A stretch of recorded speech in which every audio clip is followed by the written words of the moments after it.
In its all too brief 10-episode run, Devilman Crybaby never shied away from asking the tough questions. What does it mean to be good? Do we all have free will? What is a man's obligation to his family? And what would you do if the world came to an end? While all of these prompts could easily be the subject of their own video, the premise I decided to go with was what seemed to be the most lofty of all. What does Devilman Crybaby say about human nature? Does it seek to vindicate us as rational and empathetic creatures? Or does it instead want to condemn us for our fear-mongering and group hysteria? Despite the inclusion of devils, humanity ultimately plays the pivotal role in this incarnation of Devilman. It's what Akira clings to, it's what Ryo detests, it's what Miki represents, and it's basically the cause for the entire struggle in the first place. Naturally, it then makes perfect sense that the series is dripping in commentary from the very beginning.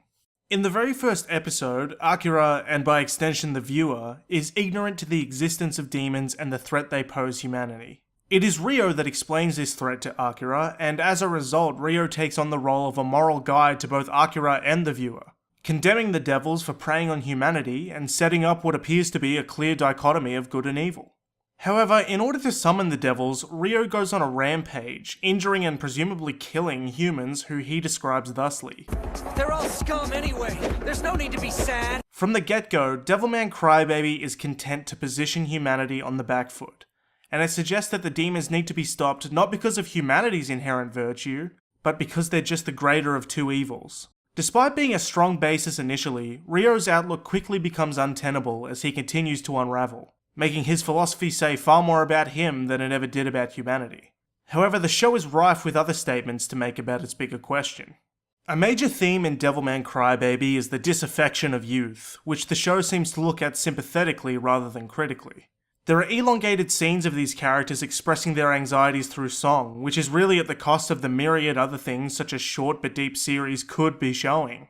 The members of Wamu's gang openly rap about how they view their place in the world and how unlikely it is that they'll make something of themselves. They're really unsubtle about their dissatisfaction and pain. Just look at some of the lyrics in their songs. Even within this group, where it would seem at least they have each other, Kukun still expresses how unappreciated and ignored he feels, showing that the group isn't the relief that it seems. While the focus on Wamu and friends seems bizarre on face value, it speaks to a wider issue in the series. The youth despair for their future and don't think they have anything worth preserving. Crybaby unequivocally states that the future of humanity is to be pitied. So, if we're doomed in the future, what about the here and now? It seems that, to begin with, much like Ryo himself, Devilman Crybaby is dissatisfied with humanity, with our weakness to temptation, our tendency towards distrust, and our readiness to form mobs and persecute others. Forgetting the continued depictions of individuals as generally lecherous, hedonistic, and conniving, the grander implications for what human behaviour entails have a great deal to do with how they are ultimately judged. With only the slightest manipulation at the hands of Ryo, humanity seemingly immediately buckles under the McCarthyist devil's scare, and goes from roving gangs to starting a nuclear war in a matter of episodes. However, it is important to differentiate between the show's outlook on humanity and Ryo's, because despite any overlap, they are distinct. Ryo does not accurately represent humanity in his criticisms of it. Instead, he controls humanity in such a way that reinforces his own confirmation bias. He views humanity as weak and scared, so he employs intimidation and scare tactics in order to gain control. It's a self-fulfilling prophecy. Akira's role as Devilman, however, is the show offering a refutation to Ryo's ideology. He believes in the virtue of humanity, and that if people are given the opportunity to explain themselves, understanding will soon follow. It is certainly much quicker to manipulate humanity through fear, the show at least agrees here, but both Akira and Miki's actions demonstrate that humanity is just as capable of mobilizing as a united front as it is as a divided one. Despite being the symbol for everything humanity hates, Akira bares his soul to an angry mob and stoically suffers their abuse. Despite having rocks and insults hurled at him, all Akira uses is his words. He is much more powerful than the humans. He could easily overpower and subjugate them, but instead he chooses to try and reach them through reasoning instead of force.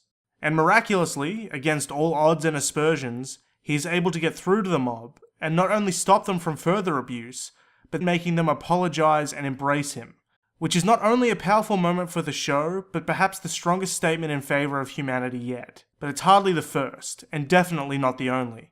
While it is easy to dismiss humanity as warmongering and scared, and while it's tempting to fall into Ryo's defeatist and Darwinian perspective, Devilman Crybaby repeatedly shows something amazing about humanity without ever coming out and saying it, and that is our incredible capacity for redemption. I already mentioned how Akira was able to reconcile with the devil-hating mob, but take a smaller example with just as much gravitas. Wamu's gang are introduced as bored lowlives who are looking to harass Miki just for something to do, and they were quick to get violent with Akira. Despite them appearing to be wasters, they become valuable allies for Devilman, and go to extraordinary lengths in order to try to do the right thing in a world gone mad. And that right thing was the only motivation the disenfranchised and despairing youth ever needed to give their life purpose. All they needed was someone relying on them and a chance to prove themselves. Even Miko, who at the very least murdered a handful of people, was able to find redemption by reconciling her own inferiority complex and defend Miki from the Devil Hunters in a chilling last stand. Even the very concept of a Devilman reinforces this idea, that a weak and inferior human can keep a demon at bay in their own body speaks to our latent strength. And it's not as though only exceptional people can accomplish this either. Even Akira's father is able to wrest control from Jinmen, at least momentarily. The harsh reality of the matter, though, is that despite Devilman Crybaby's desire to depict the full gamut of human experience, the show does come down on one side of the argument, and it does so in pretty brazen fashion. But don't despair, because it offers up a new, if impractical, middle path. The ultimate success of Ryo's plan and the eradication of humanity are fairly insurmountable cases of humanity's folly, and how easily they can be manipulated for nefarious purposes. It is not irrelevant that it was manipulation, nor that Ryo's philosophy dwarfs Akira's purely due to the resources each man has at his disposal. But the fact remains humanity fell to its baser instincts when they had the opportunity not to. So what is this middle path for humanity that I mentioned earlier? It is, simply enough, for humankind to shed its limitations and assimilate into the Devilmen, like Akira and his soldiers at the end of the series. By shedding the restrictions of our physical bodies, Devilman Crybaby suggests that we will be able to effectively defend the core ideas that make us good, and those that Akira championed in front of the mob. The reason for this is to present these ideas on demons' terms, and by playing by their rules. I would even go so far as to contend that Crybaby implies that our physical weakness is to blame for our susceptibility to fear-mongering and our tendency to persecute difference. As if we can defeat something, we have no need to fear it. So, as it stands, Devilman Crybaby levies a harsh and resounding indictment at the feet of humanity, but with a trace of hope. It ultimately challenges us, as humans, to surpass our own limits, face demons head-on, and fight for our values to win out against suspicion and malice. And while humanity loses in Crybaby, and even Devilmen prove insufficient against Satan's army, the ending of the series sends a clear rallying cry. The battle is lost, but not the war.